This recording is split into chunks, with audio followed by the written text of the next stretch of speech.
What's up, guys? Welcome to You Are Beautiful podcast. This is 25 or 26. We're growing.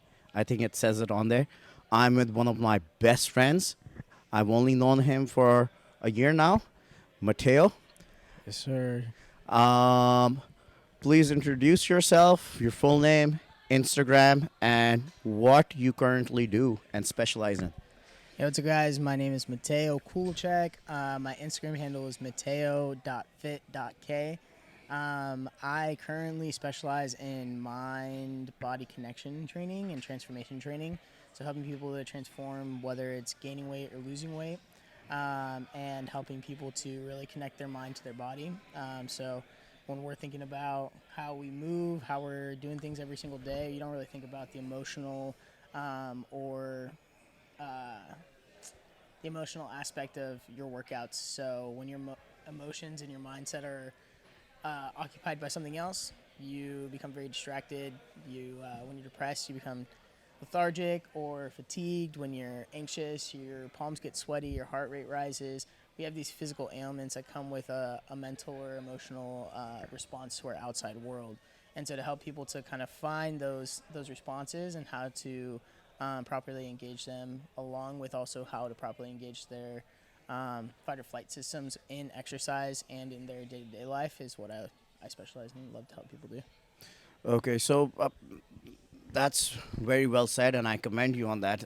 So, just so I have and the viewers have a better understanding of this, so you're helping people understand how working out, your physical fitness is going to help them become stronger in and outside the gym, and you're more focused on how it will actually improve your life rather than just changing yourself physically, because you're talking about how you would develop uh, how should I say it, more or better emotional control. You know, when you're in stressful situations, you'll be able to handle your emotions a little bit better. Life throws something at you. So if you're stronger mentally and physically, which is what you focus on, Yep. you're going to be able to be a little bit more effective in handling your life. Yeah, absolutely. It goes a long way. Altogether, with all of the training put together, is at the end of the day, this is a lifestyle. Hmm. This is not something that we do for a quick fad. It's not something that we do just because we want to look good. It's at the end of the day, we do it for our health, for our wellness, and that's not only just for our physical health, but also our mental and emotional health. The better that you look, the better that you're going to feel emotionally, the more confident that you're going to feel. The more that you know in the gym, the more confident you're going to feel about going to the gym and hitting certain exercises, doing certain lifts by yourself, without your trainer or with your trainer. Those types of things are the things that I really like to fuel people with, along with, like you said, building up the mental fortitude. You know just as well as I do every day that I come in from my cold plunges. I'm Hmm. like, bro, you're fucking crazy. I could never do that.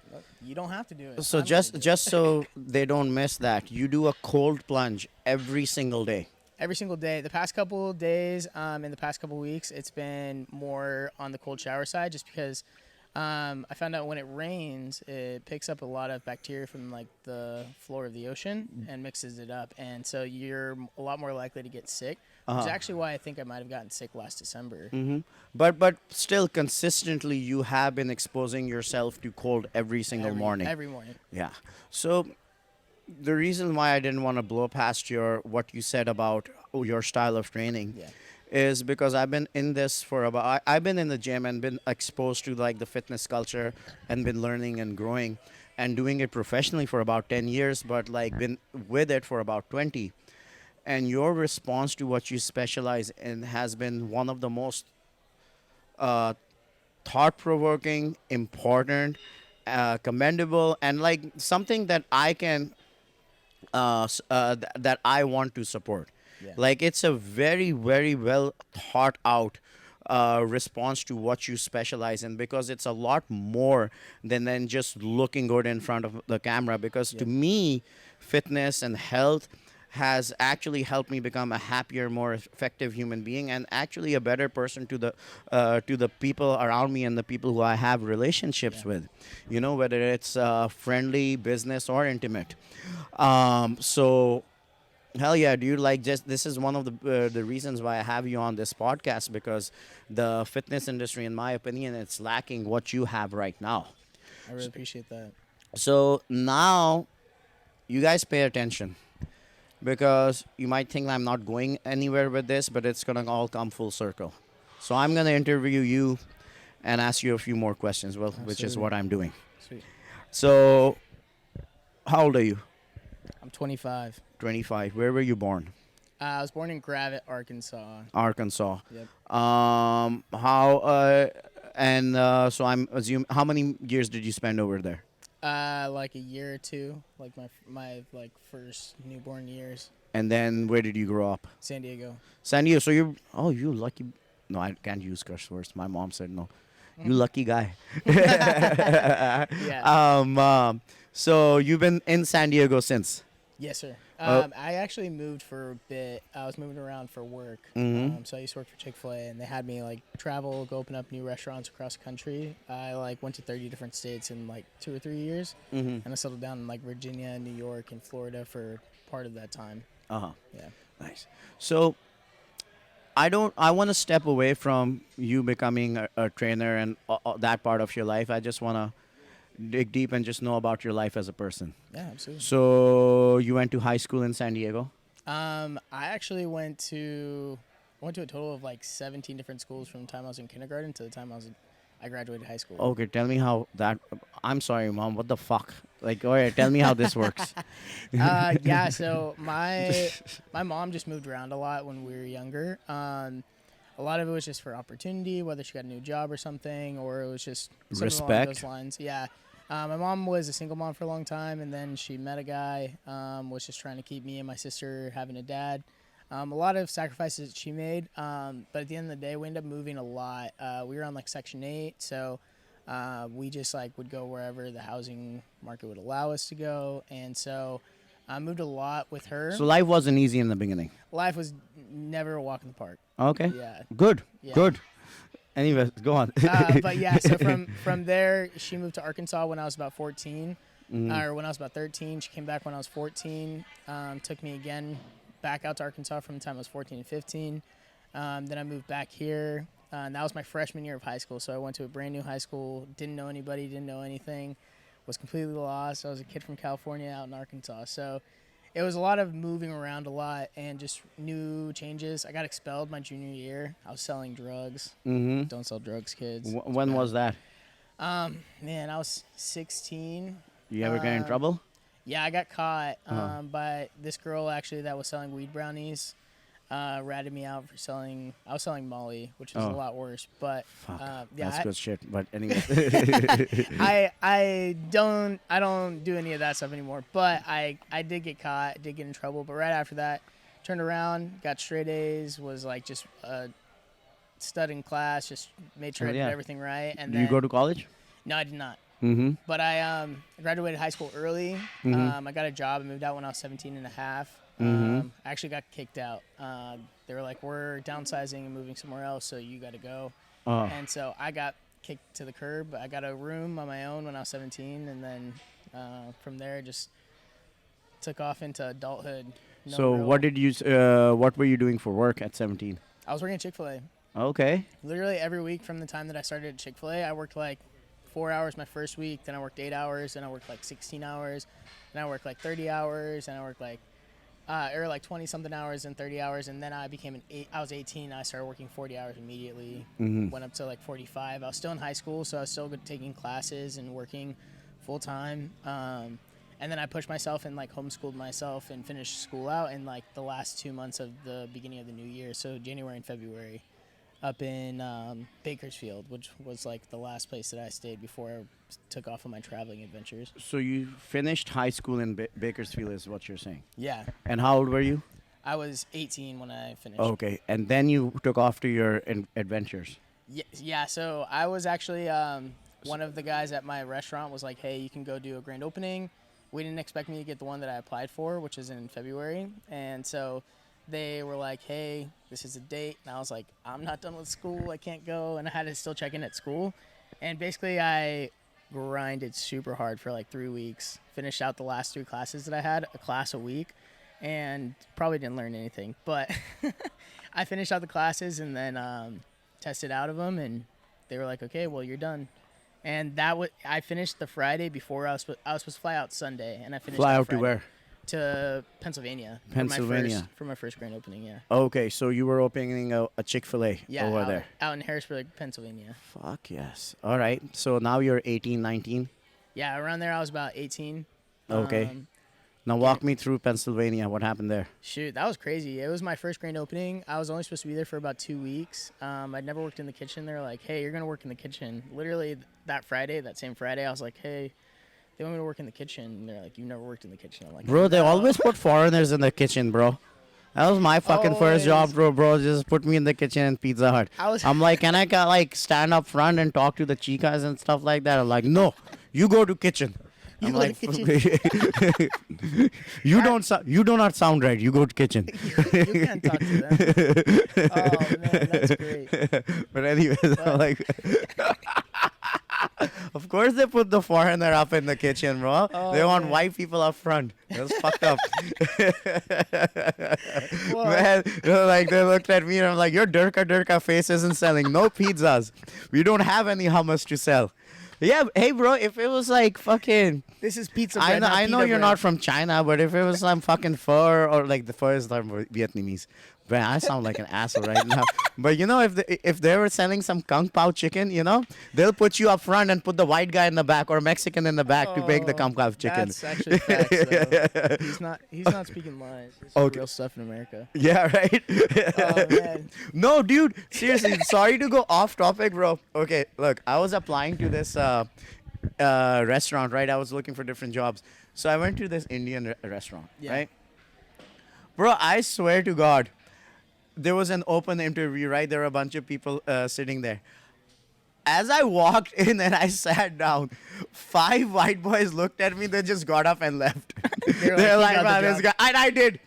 And I did get that Well, job. considering the 5 other guys left, Yeah. but at the same time, you probably still would have got the job. No, yeah, bro, I know chicken tikka masala, all that shit, bro. I was talking to the Indian guy in Urdu. Of course, in was like- Hindi, he was like, "Oh, yeah." it was meant to be. Easy. We got this one in the back. and then I went to like 3 other farm to table restaurants and got beat by white guys and some chicks with tits. But I got anyway. beat out for some chicks with tits. Yeah. Anyways, I'm glad we didn't get high end serving jobs because we wouldn't be stuck there doing that shit. Yeah. But anyways, so you ended up at the kitchen. You're 18, 19 years old. Yeah, I had to learn how to do all of the back of the house in like 3 days. Uh-huh. And then I was like, "Hey, I really don't know what I'm doing." They're like, "Just fake it till you make it." And I was like, "Okay." And it was like 3 times as busy as they expected it to be. So we're literally drowning, and I'm like just working my ass Well, I off guess there was a trying to- first Chick-fil-A in fucking Pennsylvania. Yeah, People are it was going like- nuts. It was like the first one in that area, so it was like super busy. People were going crazy for it, and so, and it was like 20 degrees out with high wind, so it was like really like 9 degrees out. I spent some time, 7 months in Pennsylvania, bro. Fuck that weather. Terrible, Dude, it's terrible. that cold. The Midwest that in general. it goes through your bones, bro. Like that cold in that breeze in the Midwest, right? It'll go through you, take your soul, and just send it to hell. Like, you know, have you seen that shit in movies? You I know. wish it would send me to hell. 'Cause Yeah. at least I'd be warm. Yeah, right. But yeah, so I crushed through that. I ended up staying for 4 weeks instead of 2, Mm. and that just sparked my love for like traveling and wanting to do the stuff for Chick-fil-A. I actually worked for Chick-fil-A for 7 years, and I only recently left Chick-fil-A when I actually started doing personal training. I sat down, I talked with Wyatt and Matt when I first got to Self-Made, and just talked to Matt. I was like, "What do you think like I need to do in my business?" And he was like, "Honestly, a lot of people," and Wyatt said the same thing, is a lot of people come in here and they have something to lean back on, and that causes them to fail because you have a security blanket and you're just gonna go on." And I was like, "You know what? Okay." And immediately after that, I quit.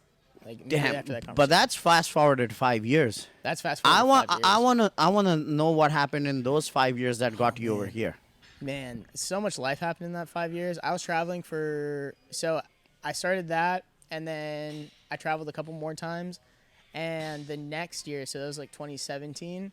From 2017 to 2019, I was just consistently on the road traveling, consistently like opening up new Chick-fil-A's, working at Chick-fil-A's to help people To just learn the restaurant. I was consistently on the road. I was living out of a suitcase.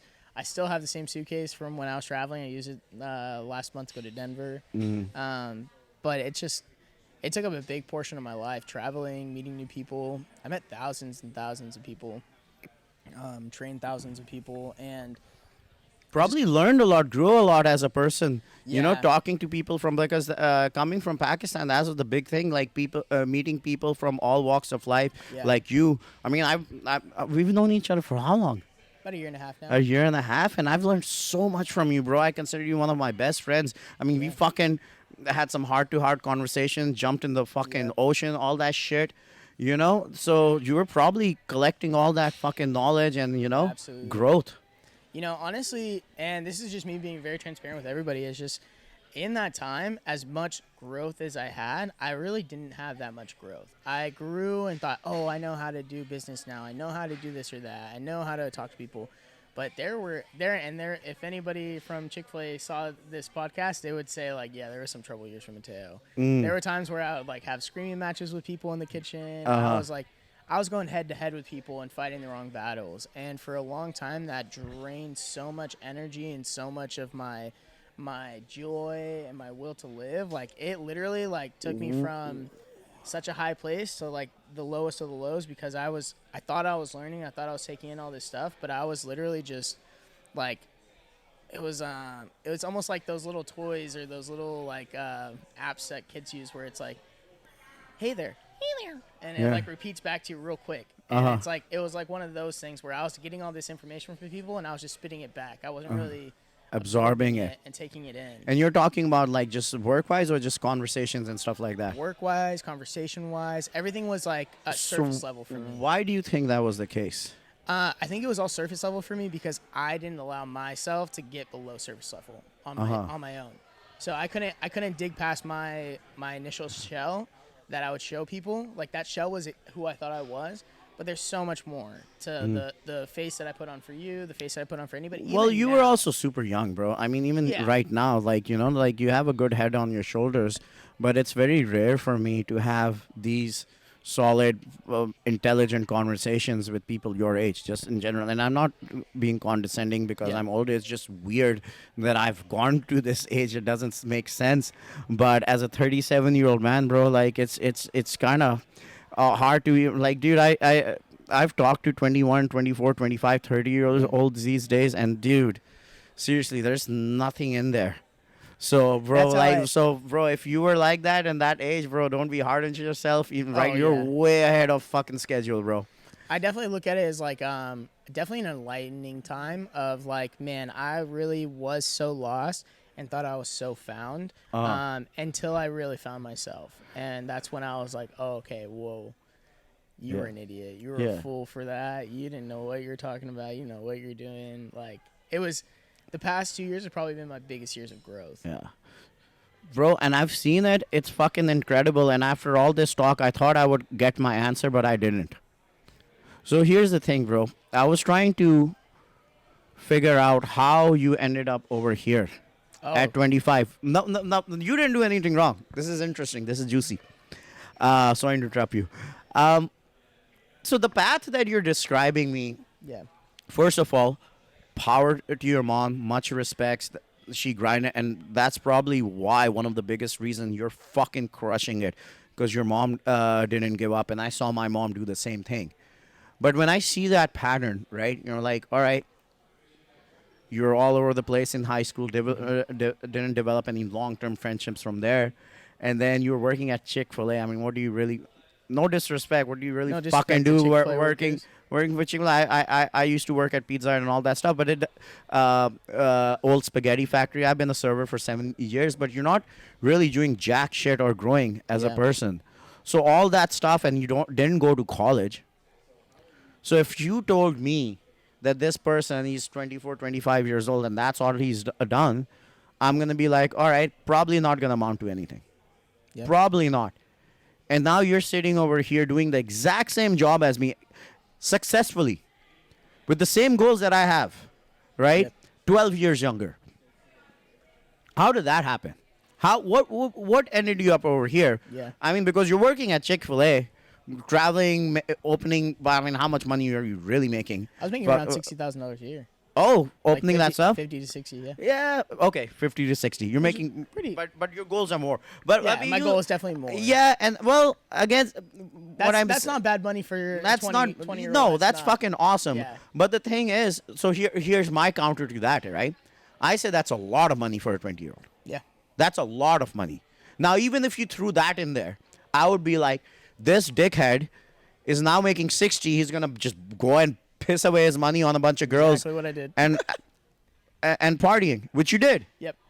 Spend it on That- girls. Bro, I called it in 2 seconds. I'm like, all right, that's it. But where did it stop? Why are you here at 25 now? Oh man. Why didn't you drag this shit on till 30 the way I did? Yeah. So. Because we'll get to what I did Yeah. later. My life took a drastic turn in 2020 when COVID hit. It didn't hit the way that I feel like it hit a lot of people. In 2020, I was talking to this girl. Explain that. How do you think it hit a lot of people? I think honestly, it hit a lot of people in just isolation. A lot of people didn't have the community that they needed. They didn't have the sun that they needed. They didn't have the exercise that they needed. They didn't have anything that they needed. And to be stuck in that and to already be somebody who was self-conscious and didn't know themselves and didn't know any of this stuff. Which nobody does at that age. Which nobody does at that age. I was 23. And but that alone, sorry to interrupt you, you had an even more setback that you didn't even have a long-term high school experience anywhere. Yeah. So you were just all kinds of fucked. Yeah, so I didn't really have a whole lot of people around me to support me. And so I had this girl that I was talking to at the very beginning of 2020 before everything happened. And going into the pandemic, like right when we started hearing everything in February, March 3rd, 2020, I attempted suicide. And that was a really, really pivotal time in my life. I was really at the lowest point that I'd ever been at. I drank like a whole handle of vodka, and I popped a ton of pills. My man. And Sorry, no, it's in the past. It's fucking tough situation. I'm Yeah. not fucking No, making it's fun of okay. But No, I definitely understand. Yeah, it was definitely a very, very tough time. And so I called this girl last as like one of my last like calls, and I was like I was super all over the place. She was like, "What's wrong? Where are you at?" I dropped my phone. She saw I was at home. She called my roommate. My roommate came in, and they called an ambulance, and like I got the help that I needed. But I ended up coming out of that, and literally the very next week we were in lockdown.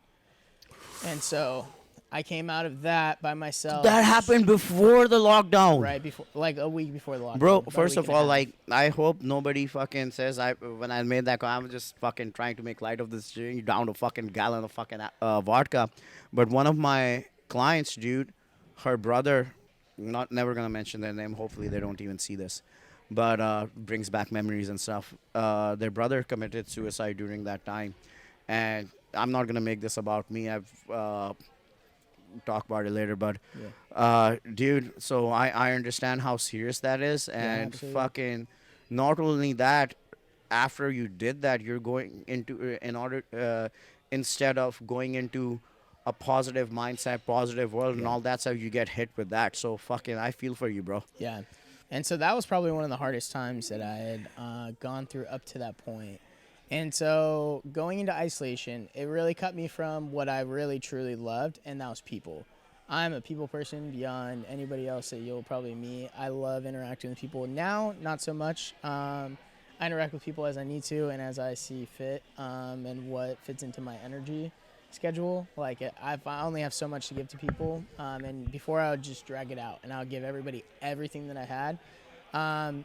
July of 2020, the day after my birthday, I get a call. So my birthday, I get a call from my dad. He calls me. It's like 11 o'clock at night. It's probably 7 p.m. in the Philippines or something like that. He's in the Philippines at the time. So he calls me. He's trying to talk to me and tell me happy birthday. I'm drunk. I can't talk right now. I'll call you later. Had no intention of calling him back. Had a very rocky relationship with my dad. He left when I was like 5 years old. Called me again when I was 14. And just like very, very rocky relationship. Thought I was gonna have time to fix that, and I was like, you know what? I'm working through everything. I'll eventually get to that. The very next day, I get a call from my sister that my dad passed away, and it rocked my world. I was like, no, I just talked to him. What are you talking about? She's like, no, he passed away this morning, and I woke up to that call at like 8 a.m. She This called is me all the same year. all the same year, all at the same time. Like, so that it was my birthday. I was spending time with everybody, all the people I loved, cared about. I felt like I was at like my highest point for the year, and then the very next day I wake up to that call, end up finding out that he's dead, that he passed away. Um, Ended up taking a break from the girl that I was dating at the time, who I was like, man, this girl is everything to me. Like, I think that I could see myself with her for a long time. It was the first time that I opened up to actually dating again, and that happened. And so I went into this shell of a person. I ended up breaking up with the girl and just saying, hey, we need to take a break. And what birthday was it? It was my 23rd birthday. Okay. And so I'm doing all this stuff, and then time goes on. I go into this shell of a man that I was. I was just like, could not talk to anybody, didn't want to be around anybody, didn't want to speak to anybody, didn't want to do anything. And I sat there in that hole for a month, and I was like, man, you're either gonna get stuck here forever, and nothing's ever gonna change, or you're gonna make a change, and you're gonna be the And you're reason. still working at Chick-fil-A.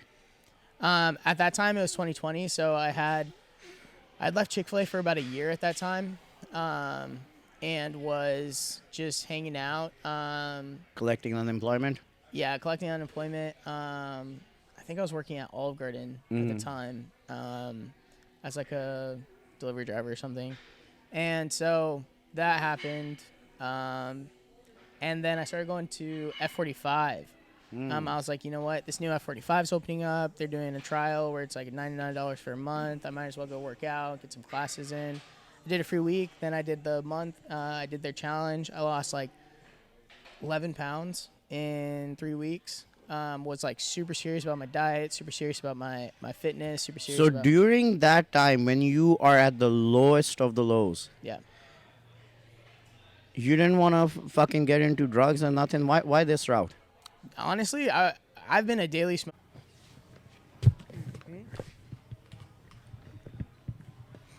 Guys, we had technical issues. My phone ran out of battery. And go. So you So- were talking about how you were a daily smoker. When I asked you, like, didn't you get into drugs and all that stuff when you're going through that hardship? Yeah, so I was a daily smoker, and like a heavy daily smoker. So I was smoking like 5 to 8 blunts a day, which for people that don't smoke, that's like probably an eighth to like, that's more than an eighth. That's probably like a quarter to like almost half an ounce sometimes. So I was gonna say that if you're smoking, it's not too much, too bad. It's not that harmful for your lifestyle and Yeah. stuff. But if you're smoking that much, you're probably not doing anything much. You're but- not doing so much as what I could have been doing. I was still a productive stoner, but I definitely could have been doing a lot more with what I had time for. Another reason why, and I just kind of thought about this, was at the time, like I had a cousin who was a drunk. My dad passed away from the drugs. Like he got a tumor from all the like coke and stuff that he was doing. Oh shit! I was actually a meth baby, Uh-huh. so like my mom and dad did meth, and then went and had sex and had me, and then out I popped 9 months later. So all that stuff was like just a product of my environment, and it was like, oh, I could turn to that and do all those things, but I'm trying my best to steer away from most. And of those people things. use that as an excuse too. I mean, like it's To it's veer a into reason those too. things. It's a reason too. But like, bro, you're sitting here as an example of like like because I drank for 20 years. I've been 8 months sober now, and I just said my dad drinks, my mom drank, and my dad was an alcoholic. I've never seen him sober at night. And I was using that, hey, I have an addictive personality. And then I'm sitting next to you who had it worse and didn't go that route, bro. I mean, it's all at the end of the day. I think it's really just a matter of choice. We have this decision to make, and I actually want to write a book in the next couple of years called "First Responders versus First Reactors." So first responders, they respond to an emergency, to a situation. They are trained for it. They spend the time doing the schooling, doing everything they need to. Versus first reactors, the people that are right there at the scene and they just react to the first thing that happens. It's someone punches you. First reaction is, bah! let me punch him back, or but let me do this or that, or let me get extremely mad, or like somebody bumps into you in the gym and all of a sudden, you're like, what's your problem, man? And it's like, no, you're a first reactor. You're gonna react to any situation that comes to you, and it's gonna be a very quick thing, and you're not gonna really know what you're talking about, and things are just gonna ramble out. Versus first responders, it's all calculated, it's all assessed, it's all put together well.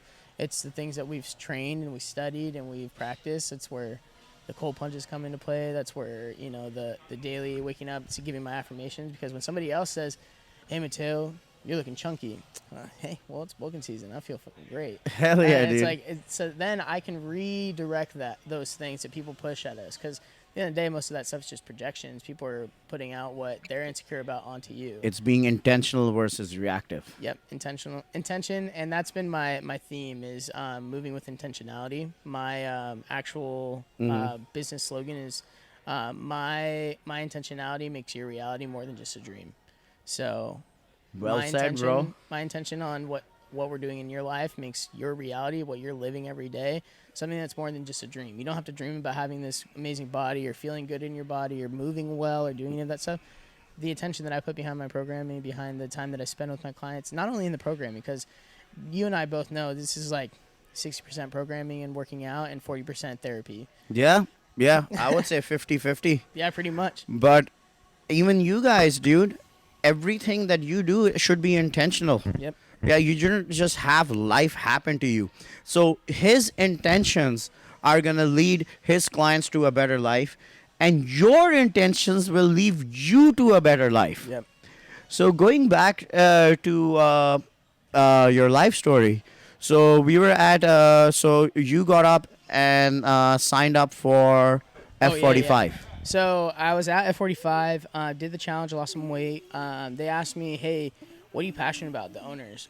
There's 3 of them at the time. And After you got shredded. So after I cut down that weight. same 2020, Same that 2020. year when you attempted that. Attempted suicide. Suicide. Went through losing my dad. Went through a lost relationship. Went through So all instead, this stuff. and during that mess, right?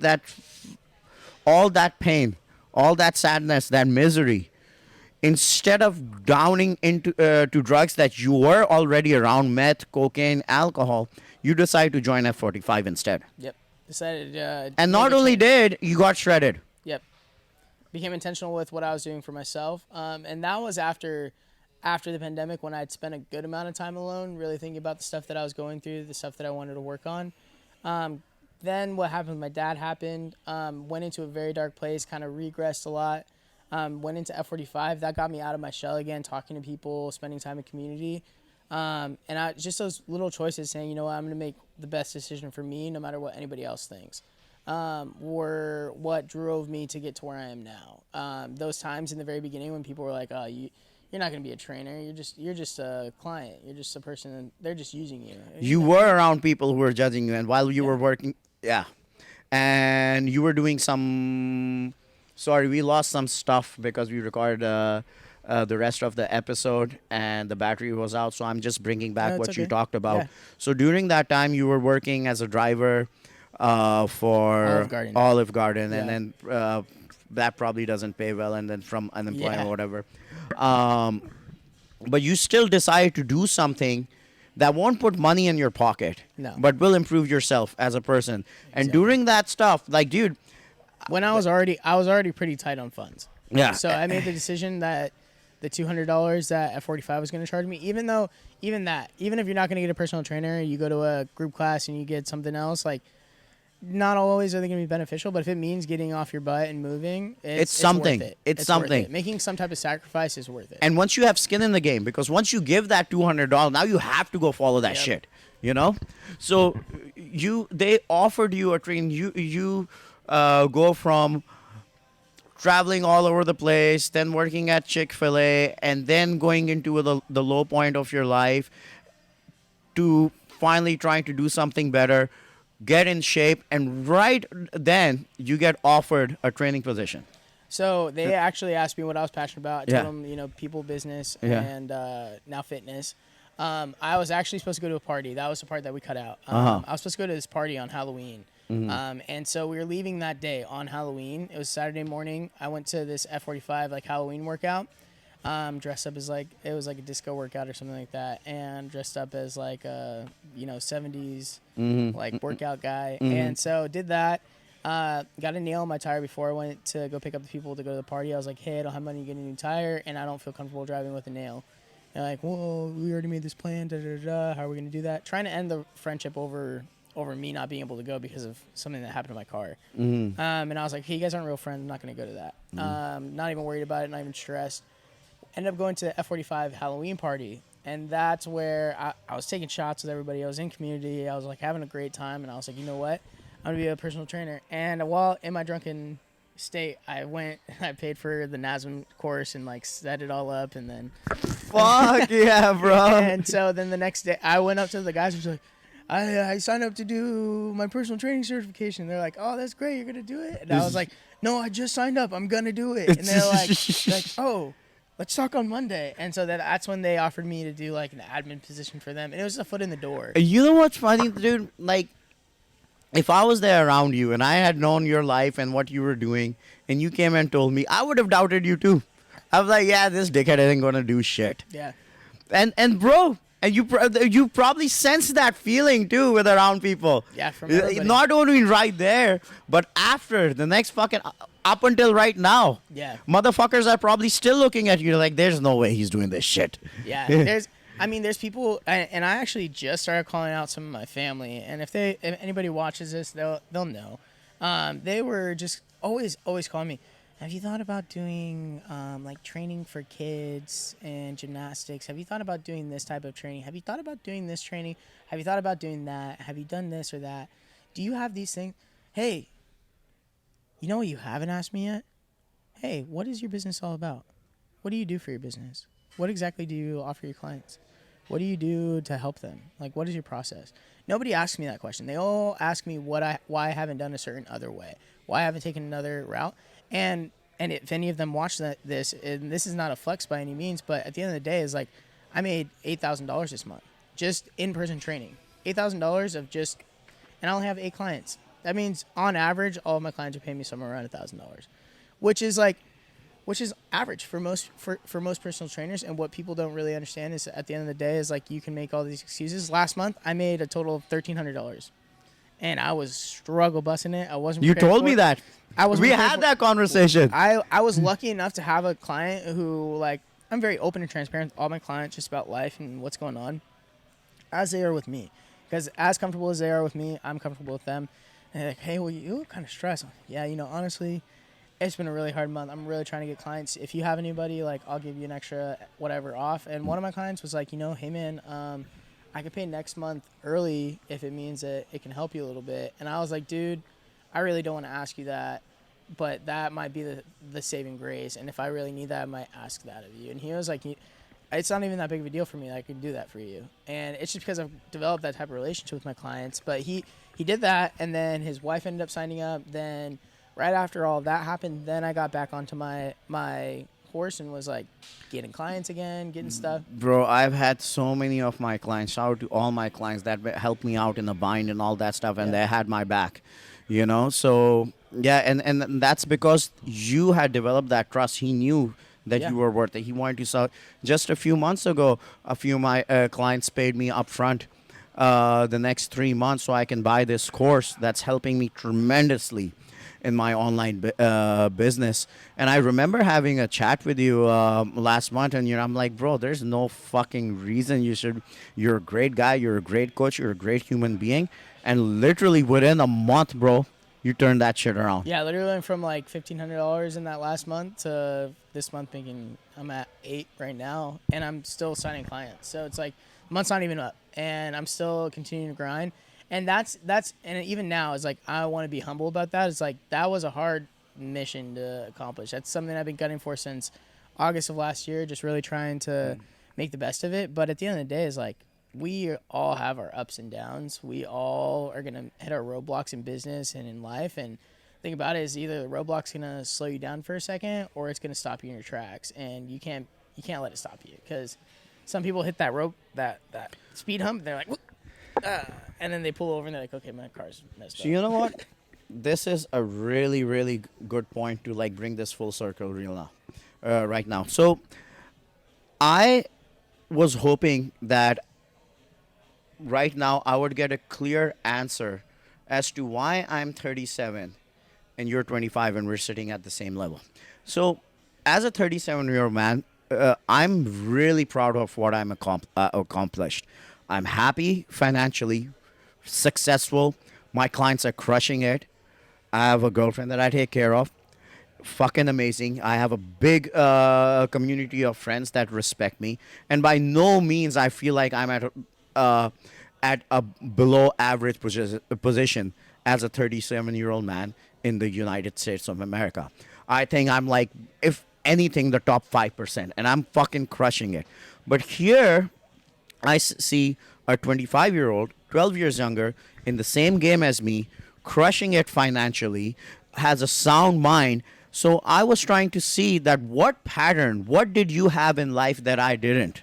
What was different? Was things streamlined? Did your dad set up the path for you? Did your mom set up the path for you? Were you privileged? This and that. And now after this entire talk, there was nothing, bro. Nothing. And the reason why you are sitting in the position ahead of time, and in all honesty, a decade later, should be blowing past what I've accomplished right now. I believe in this. Otherwise, you've literally fucked up a whole decade. But I believe that that last point that you made, that those bumps can put you stop you in your tracks, or you can push past. Bro, you moved around all your life, you didn't let that push past you. Yep. Your parents were into drugs, you didn't talk to your dad. It didn't have him in this life, you didn't have an excuse. And